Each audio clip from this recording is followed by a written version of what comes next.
He faked every attack. My parents believed every word, and I spent my life watching my moments get buried under his lies, until I finally said no and chose peace over family drama. There are days in a man's life when something inside you just breaks clean in half, and mine came the morning I married the love of my life while staring at the empty chairs where my parents and brother should have been, and for the first time I wasn't ashamed of that emptiness. I was relieved. Growing up, I used to think my family was one of those solid suburban units you see in commercials. Modest home just outside Chicago, cookouts in the backyard, a dog that barked at squirrels like it was defending the Alamo.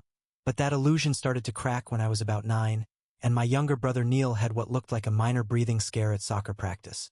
At the time, I was too young to understand how quickly love can shift its weight in a household, but after Neil got diagnosed with asthma, nothing life-threatening, just mild according to the doctors, our parents changed course like a ship veering off toward a different port, leaving me to paddle the rest of my childhood alone.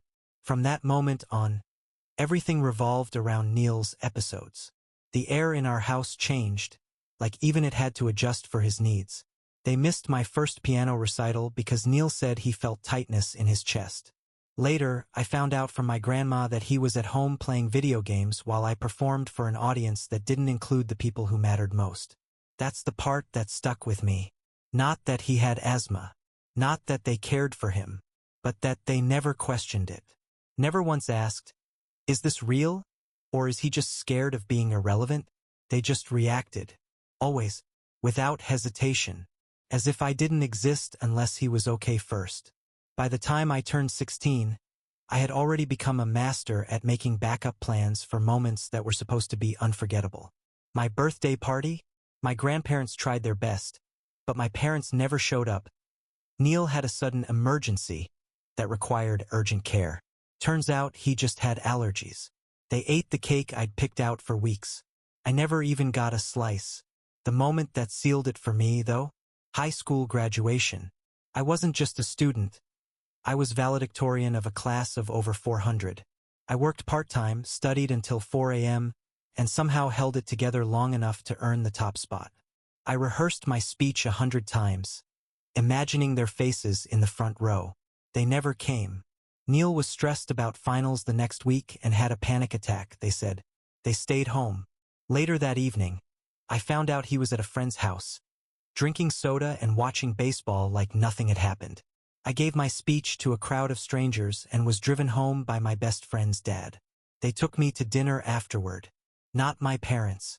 By the time I met Jamie, I had built emotional walls so high that even he had to climb carefully just to peek over. But he was patient, kind, and most of all present. His family treated me like I mattered from the start. His mom brought me homemade soup when I had the flu. His dad showed up to watch me give a presentation at a university symposium, and his sister framed my first published article in a glass case like it belonged in a museum. Felt unreal, like I had walked into someone else's family by mistake. So when Jamie proposed, I started to think, maybe I didn't have to carry the weight of being invisible anymore. Maybe I didn't have to invite people to my wedding just because they had the same last name. We planned everything, just the two of us. 80 guests. His folks, our friends, my grandparents. I left the blanks where my family's names should have been, and for once, I felt peace. But peace never lasts when ghosts start calling. The morning of our wedding, while Jamie's dad helped me with my tie, and his mom hugged me like she was sending off her own son, my phone lit up with messages. My mother, my father, Neil, and a flood of cousins I hadn't heard from in months. Selfish. Ungrateful. You're punishing your brother for being sick. I didn't open the rest. I just turned the phone off and put it in the drawer, next to the watch my father gave me when I turned 10. The same one he probably forgot he gave me. The wedding was beautiful. Jamie's family made it feel like home. His father walked my mother-in-law down the aisle. His sister cried during our vows. My grandparents held each other and smiled like they'd waited a lifetime to see me happy. But the most unforgettable moment? Looking out at that crowd and seeing nothing missing. Not my parents. Not my brother. Nothing. After the wedding, Jamie and I took a few days off just to breathe, to enjoy the kind of quiet that doesn't need to be earned through emotional warfare. We stayed in a little coastal town where no one knew our names, where the only thing that demanded our attention was the sound of the waves slapping the shore. I thought maybe I'd finally outrun the shadows of my past. But the thing about family, the toxic kind at least, is they don't knock when they show up. They crash through the walls you built, claws out, looking for their version of closure. When we got back, I had 36 missed calls and more than 80 texts from relatives. Most were some variation of "how could you" or "you've shamed your family." But one stood out. It was from my cousin Kay, just 3 words that made my heart stop. I have proof. We met that night at a coffee shop halfway between our houses. Kay looked tired, like she'd been carrying someone else's burden for too long and had finally decided to lay it down. She didn't say much at first. Just opened her phone and handed it to me. Text messages. From my mother. Weeks before the wedding. "We need to be prepared in case Neil has a bad episode that day. If she invites us, I want to be ready. Neil can feel something coming on, I'm sure of it. Might hit during the ceremony. We just need to remind people what really matters." I stared at the screen for a long time. Not because I didn't believe it, but because I did. Deep down, I'd always known they might pull something like this. I just never imagined they'd be planning it before they even knew they weren't invited. That's when Kay dropped the second bomb. Neil told me once, she said, eyes fixed on the table, that he faked a lot of it. The asthma attacks. The stomach cramps. Even the panic stuff. He said it was the only way to get attention. I didn't know what to say. My mouth went dry. I thought back to the night of my junior homecoming, how I'd waited for hours in a dress I bought with my own money, how I sat by the phone hoping they'd come back in time to take pictures. Neil had doubled over that night, claiming severe abdominal pain. They rushed him to the ER. Diagnosis, gas. They came home hours later like nothing happened. I never wore that dress again. That night, I couldn't sleep. I just lay there beside Jamie, my mind swimming in moments I'd buried. Like when my parents ate my 16th birthday cake in a hospital waiting room while Neil complained of a sore throat. Or when they skipped my master's degree graduation because Neil had a migraine and then posted selfies from a party that same night. I realized something awful. I had spent most of my life living on crumbs, begging for recognition while Neil devoured the whole damn cake. And my parents were the ones handing him the fork. It wasn't just the favoritism. It wasn't just the lies. It was the design, the way they made sure no moment of mine ever stood alone. Every win, every smile, every small victory, I had to share it with his crisis. Like I needed a reminder not to shine too brightly. Jamie tried to help me unpack it all. He held my hand, made tea, said I could scream if I needed to. But I didn't want to scream. I wanted to disappear. Not from him, but from them. It all made sense now. Why they never showed up. Why they never clapped the loudest. Why even when I succeeded, I still felt small. Because to them I was. That weekend, Jamie's family held a small gathering. Just close relatives who couldn't make it to the wedding. There were hugs, laughter, and stories passed around like dessert trays. And then his father stood up for a toast.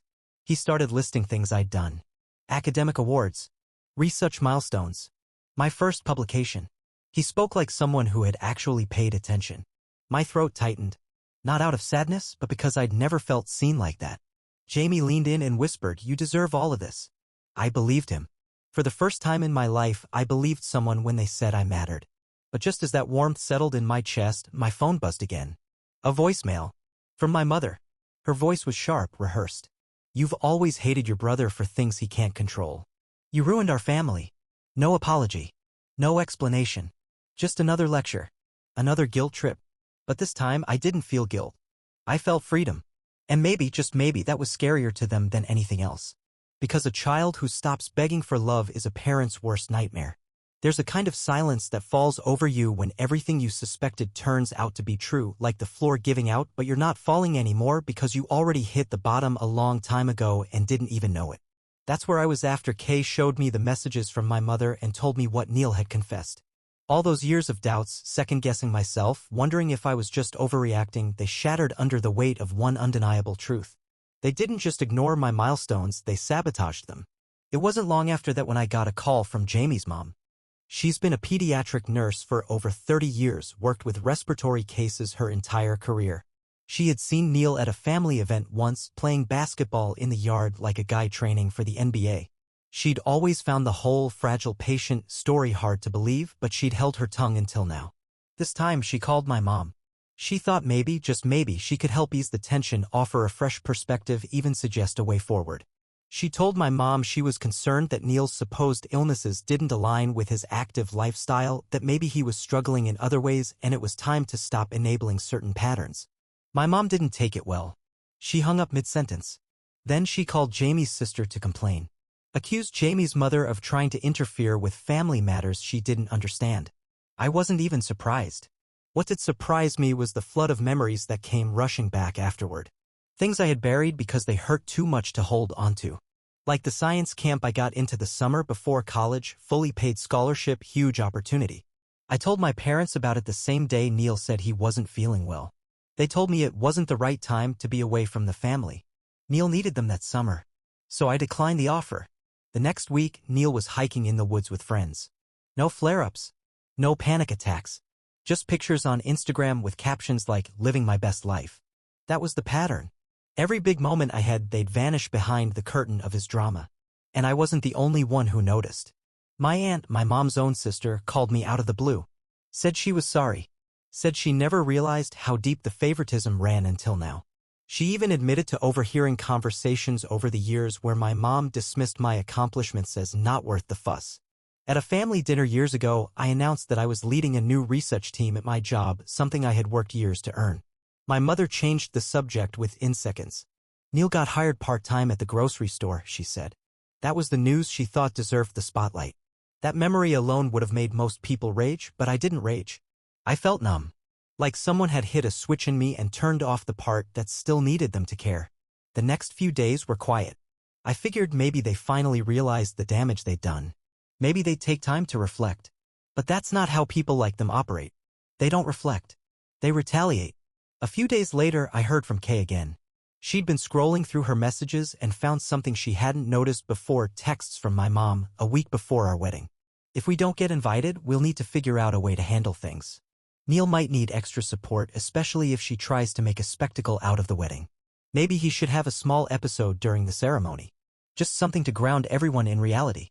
That last line hit me like a punch to the chest. They had been planning a scene. Before they even knew they weren't invited, they were already plotting to turn the attention away from me. It wasn't just about protecting Neil. It was about controlling the story, even on the one day that was supposed to be mine. When Kay confronted Neil with the texts, he blew up. Said she was choosing sides. Said I was manipulating everyone. And yet, he didn't deny it. Not once. He just got angry. I wanted to call him. I wanted to scream. I wanted to ask how it felt to watch me break year after year and still play the victim. But I didn't. Because what was the point? The damage was done. My entire life had been shaped by lies my parents told themselves to avoid confronting the truth. They loved their sick child more than their healthy one, not because of his needs, but because it made them feel needed.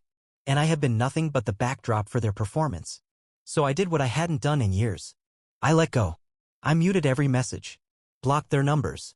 Told Jamie I needed space, not from him, but from the past. He nodded. "You've done enough holding this family together," he said. "It's okay to stop." That night, I slept like a man who didn't have to earn his place anymore. Because maybe for the first time, I already had. It had been a few weeks since the wedding, and by then, I'd gotten used to the quiet. No more sudden calls. No guilt-laced voicemails. No random texts from distant cousins asking why I cut my family off. And for the first time in my life, silence didn't feel like punishment, it felt like peace. But peace doesn't last forever. Not when guilt starts to unravel the lies people have built their entire identity on. The email from Neil came late one night.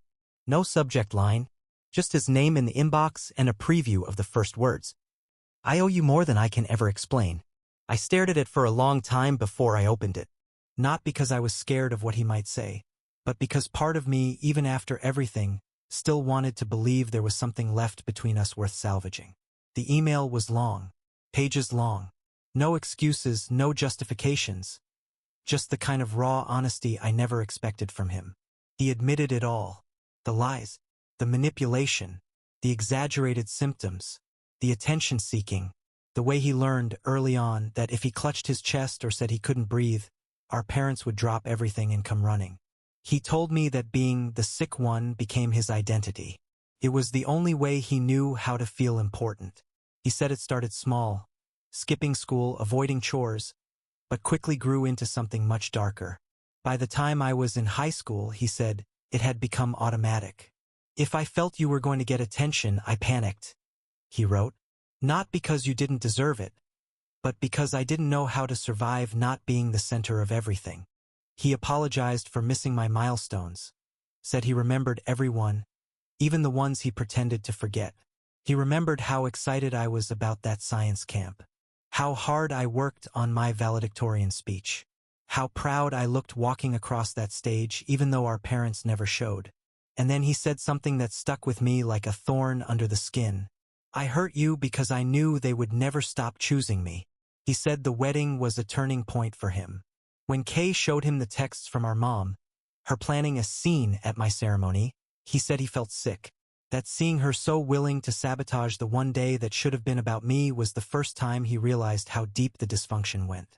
He told me he started therapy, that he was finally confronting what he called emotional dependency. A need to be cared for that had nothing to do with asthma or panic attacks and everything to do with feeling unworthy unless someone was worried about him. But he also said he was scared. Scared because, for the first time in his life, he was trying to build an identity that didn't rely on being the victim. I don't want to be that guy anymore, he wrote, but I don't know who I am without it. He ended the email by asking if we could meet. Just coffee. Just a conversation. No parents. No drama. I didn't respond right away. Instead, I showed the message to Jamie.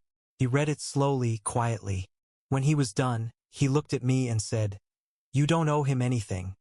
But if you want to see him, I'll be there, right beside you." We agreed that if I did meet Neil, it would be in a public place on neutral ground. Somewhere I could walk away if it started feeling like old times. Somewhere I wouldn't be trapped by the weight of our history. Before that happened, though, the next blow came. Apparently, Neil had left his email open during a visit to our parents' house. My mom read it, all of it, and the fallout was immediate. She called Jamie's mother again, this time yelling that she had turned her son against his family. She left me another voicemail accusing me of brainwashing Neil and said I was poisoning the family from the inside. My dad left a message, too, more of a threat than a plea. If you cared about this family at all, you'd fix this before you destroy it completely. I didn't respond. Instead, I forwarded the voicemail to Kay. She sent back a single text. "They're unraveling. Let them." But it wasn't just them. Neil was still financially tied to them. He lived in an apartment they paid for, drove a car they owned, worked part-time for a startup his friend ran out of their basement. So when he tried to stand up for himself, when he said he wanted to live independently, they threatened to cut him off. That's when he wrote me again. He said he was looking for a full-time job, that he'd started applying to places outside of their influence. He wanted to move, wanted to be able to look himself in the mirror and not see a scared kid faking symptoms just to feel loved. And I believed him, not because he said all the right things, but because, for the first time, he didn't ask for forgiveness. He asked for understanding. That's a different kind of apology, the kind that means he knows he can't make it right, but he's finally willing to try. Jamie and I were already planning a move to Boston. He had accepted a new research role, and I had lined up a position at a biotech firm. It felt like the universe giving us an out. Clean start. Neil asked if he could visit once we got settled. I didn't say yes. I didn't say no either. I said, "We'll see," because healing isn't about clean breaks or perfect apologies. Sometimes it's just about not bleeding when someone says your name. Moving day came with more than just bubble wrap and packing tape. It came with the strange weight of everything I was leaving behind. Not just the apartment or the city or the favorite sandwich shop around the corner, but the stories, the grief, the parts of myself I had folded over so many times they barely resembled the truth anymore. As I packed my books into boxes, I came across a photo I didn't remember keeping. It was of me and Neil, ages maybe 10 and 7. We were sitting on the front steps of our old house. I was holding a medal from a science fair. He was in the background with a box of tissues. I remember that day. It was the first time I had ever placed first in anything, and it was also the first time my parents told me, "We're proud of you, but Neil isn't feeling well, so we'll have to skip the celebration dinner." They took him to the walk-in clinic. I sat home with a cold sandwich. He had a mild cold. I tossed the photo into a separate box. Not with keepsakes, not with trash. Just somewhere. I wasn't ready to decide what it meant yet. Jamie was already in Boston getting started on his new position, and I was finishing the last few days in the apartment before joining him. We had planned it that way so I could wrap up loose ends, say goodbye to friends, and just maybe figure out if I wanted to meet Neil before I left. Then I got the third and final voicemail from my father. His voice was sharper now. No more guilt trips. Just fury. I hope you know what you've done to this family. Neil's health is worse than ever. You've pushed him into a breakdown. Your mother can't sleep. And you? You're just running away. He ended with something I hadn't expected. A real daughter would apologize. That was the first time he'd ever defined what being a daughter meant to him. It wasn't love. It wasn't effort. It was obedience. That's when I knew I wasn't a daughter in their eyes. I was a disappointment they couldn't control. And people like them don't grieve when you leave. They only panic when they lose the power to make you stay. The morning before I left for Boston, I met Kay one last time. She handed me a small envelope. Inside were printed screenshots of the texts my mother had sent her. The ones about disrupting the wedding. About needing to keep Neil at the center. Kay said some of our extended family had seen them now. And something unexpected happened. They apologized. Not all of them, but enough to matter. My uncle called. Said he'd noticed things over the years but didn't want to get involved. My grandmother, who had always quietly sided with my mother, left a voicemail that simply said, "I'm sorry. I didn't know." Turns out truth has a way of crawling out from the basement and standing in the middle of the room even if it takes decades. Still, the biggest shock came a day later. Neil sent another email. This time, it wasn't long. I found a job. Full-time. Nothing glamorous, but honest work. I signed a lease on a one-bedroom apartment. Paid for with my own money. It's small, and I've got to take the train, but for the first time in my life, I'm breathing without pretending something's wrong. I read those words 3 times. He ended it with, "I'd still like to see you. But only when you're ready. This time, I won't fake anything." That hit harder than I expected. Not because it was dramatic, but because it wasn't. It was just real. For once. I didn't write back right away. Instead, I boarded the plane to Boston with a strange sense of calm in my chest. Not joy. Not even closure. Just space. Space between me and the family that kept writing scripts for a life I didn't want to live. Jamie met me at the airport, flowers in hand. As we drove to our new apartment, I told him everything about Neil's job, the apartment, the email. Jamie nodded. "You think you'll meet him?" "I don't know," I said. "But for the first time, I think I could. Not because he's my brother, but because he's finally trying to become his own man." That night, I unpacked slowly. Put my diplomas on the shelf. Hung the framed copy of my first published paper. Jamie had saved a spot on the wall for it. I thought about calling my mother. Not to fight. Not to make peace. Just to say, "I'm done." But I didn't. She already knows. And that silence? That's the sound of me finally choosing myself. Settling into Boston was like stepping into someone else's life, quiet streets lined with trees just starting to change color, a kitchen that didn't echo old arguments, and sunlight that spilled in like it knew the shadows had been left behind. For the first time in years, I could feel my lungs stretch all the way open. But peace always has its price. Jamie and I had only been in the new place for 2 weeks when the emails started coming again. Not from my brother or my parents this time, but from distant relatives, second cousins, family friends I hadn't heard from in years. It started with casual check-ins, but it didn't take long for the truth to bleed through. They had heard from my parents. Apparently, Neil had been hospitalized from emotional trauma after I cut him out of the wedding. My mother, ever the narrator of her own drama, had begun telling anyone who'd listen that I had broken the family, that I had deliberately humiliated Neil in front of the extended family, and that I was the reason he was now suffering a breakdown. The most ridiculous part? The day he was supposedly in the hospital, Kay saw him at a baseball game with friends, laughing, drinking, and very much not in a hospital bed. But facts never meant much to people who already picked their side. And this was their angle now. I was the cold one. The distant one. The overachiever who never had time for family. The good one who had become selfish. It was a masterstroke of manipulation. They knew Neil could never survive being the villain, so they made me the traitor instead. The hard part wasn't hearing it. It was realizing how many people were willing to believe it. Even people who had stood beside me at birthday parties, watched my parents leave me behind, seen me cry after another forgotten milestone, they all nodded now as my parents twisted the narrative like they always did. I didn't respond. Not to the emails. Not to the subtle jabs hidden inside, just checking in messages. But inside, I felt that old ache again, the one I thought I'd buried. The ache of being the child who never needed anything, so they gave her nothing. I told Jamie about it late one night as we sat on our small balcony with 2 mugs of decaf. He listened, arms crossed, jaw tight. When I was finished, he said something I didn't expect. They're trying to pull you back into the story. Don't give them the ending they want. That stuck with me. For years, I tried to rewrite my role in their script. Tried to be seen. Tried to matter. But maybe the real power wasn't in changing how they saw me, it was in refusing to show up for the performance at all. A few days later, I got a call from Neil. I let it go to voicemail. He left a short message. I didn't know what they were doing until Kay told me. I'm sorry. I shut it down as soon as I could. I'll keep shutting it down. It was quiet. Measured. No dramatics. But he didn't defend them. That mattered. Still, I didn't call him back. Not because I didn't believe him, but because I finally understood something. Apologies are about ownership. But trust?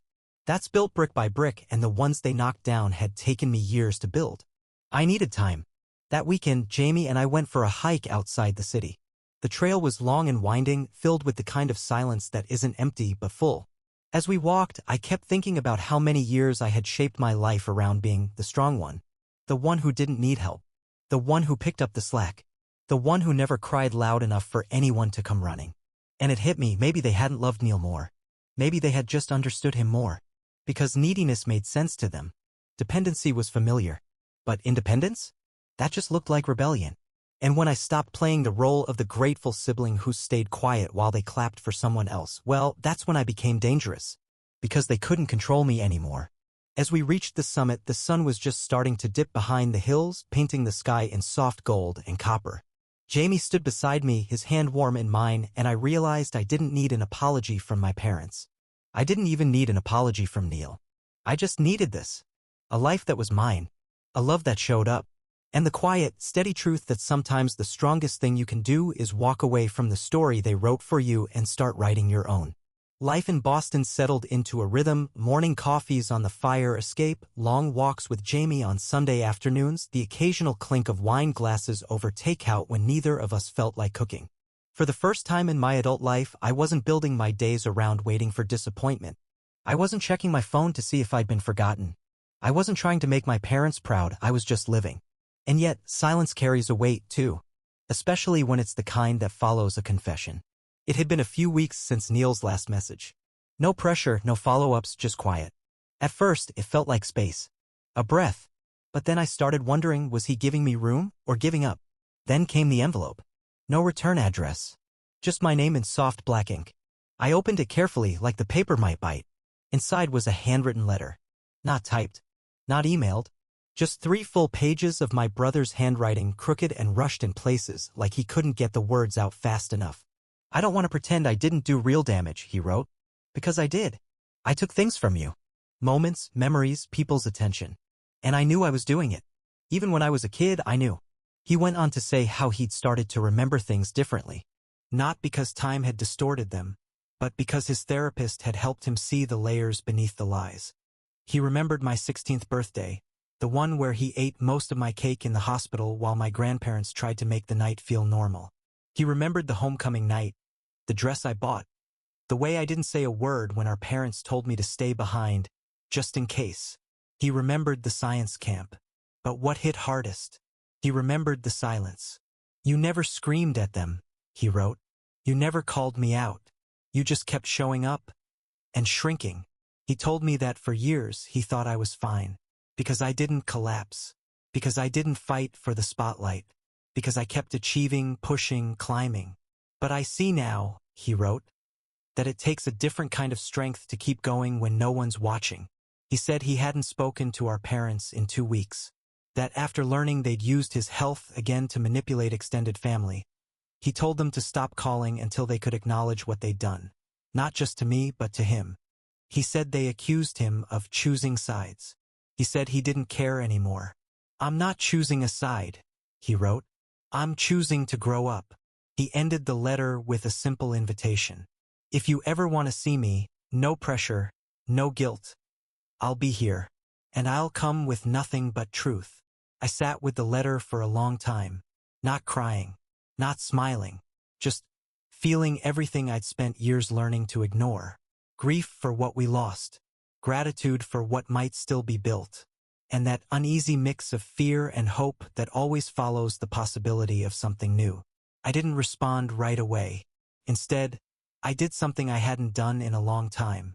I opened a box labeled Home that I hadn't touched since the move. Inside were old photos, cards, newspaper clippings. Buried deep was a small plaque from my high school valedictorian, class of 2013.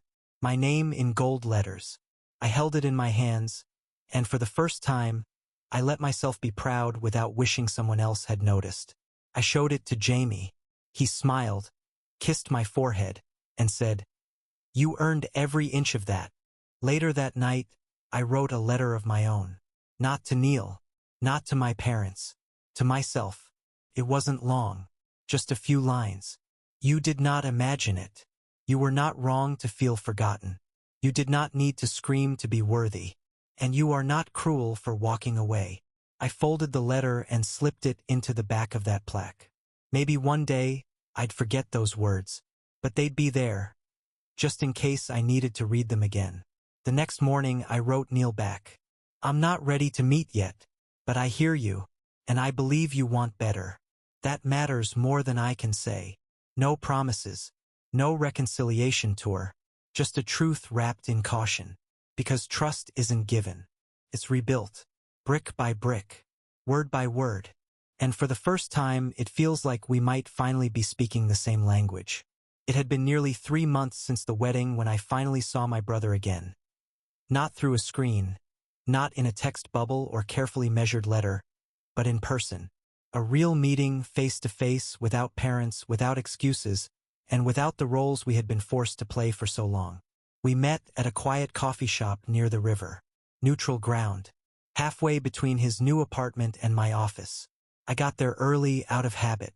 Neil showed up right on time. He looked older.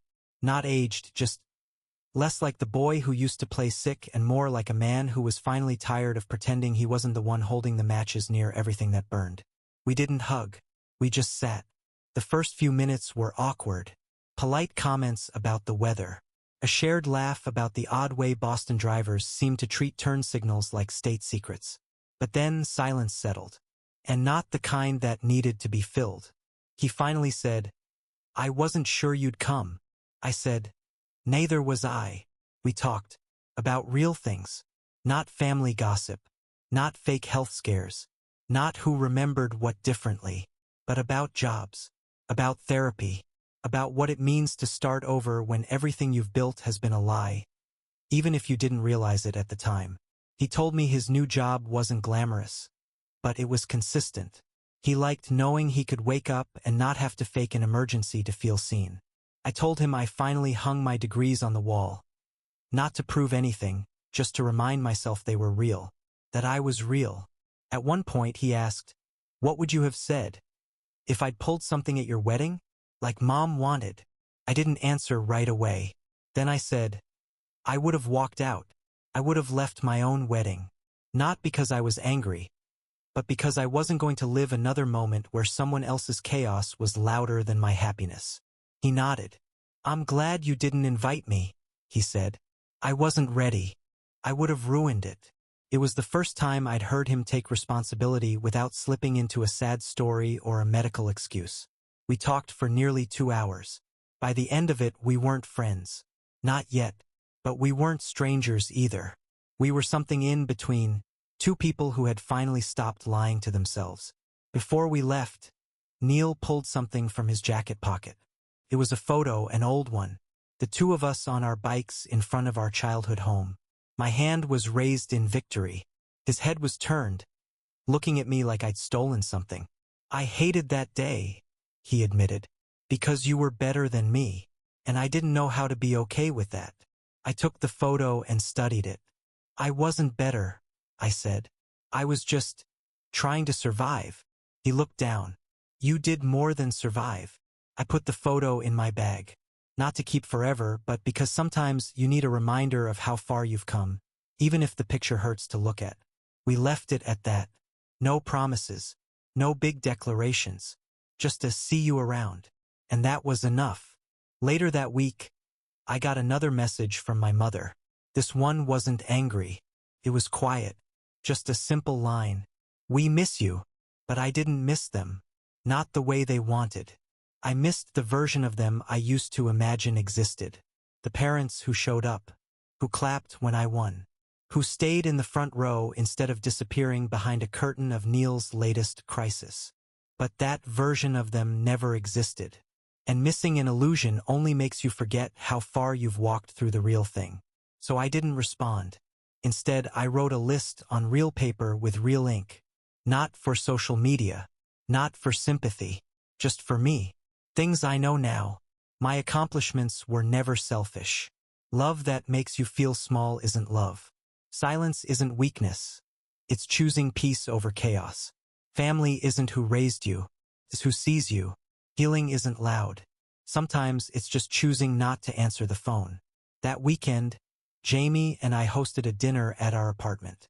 Nothing fancy, just a few friends, Kay, and some colleagues who had become like siblings. There was laughter. Wine. A toast to new beginnings. There was one empty chair. Not for my parents. Not for Neil. For the part of me that used to beg to be loved. And as the night wore on, I didn't feel sad looking at that chair. I felt free. Because sometimes the best thing you can do for yourself is stop trying to make people show up for you and start showing up for yourself instead.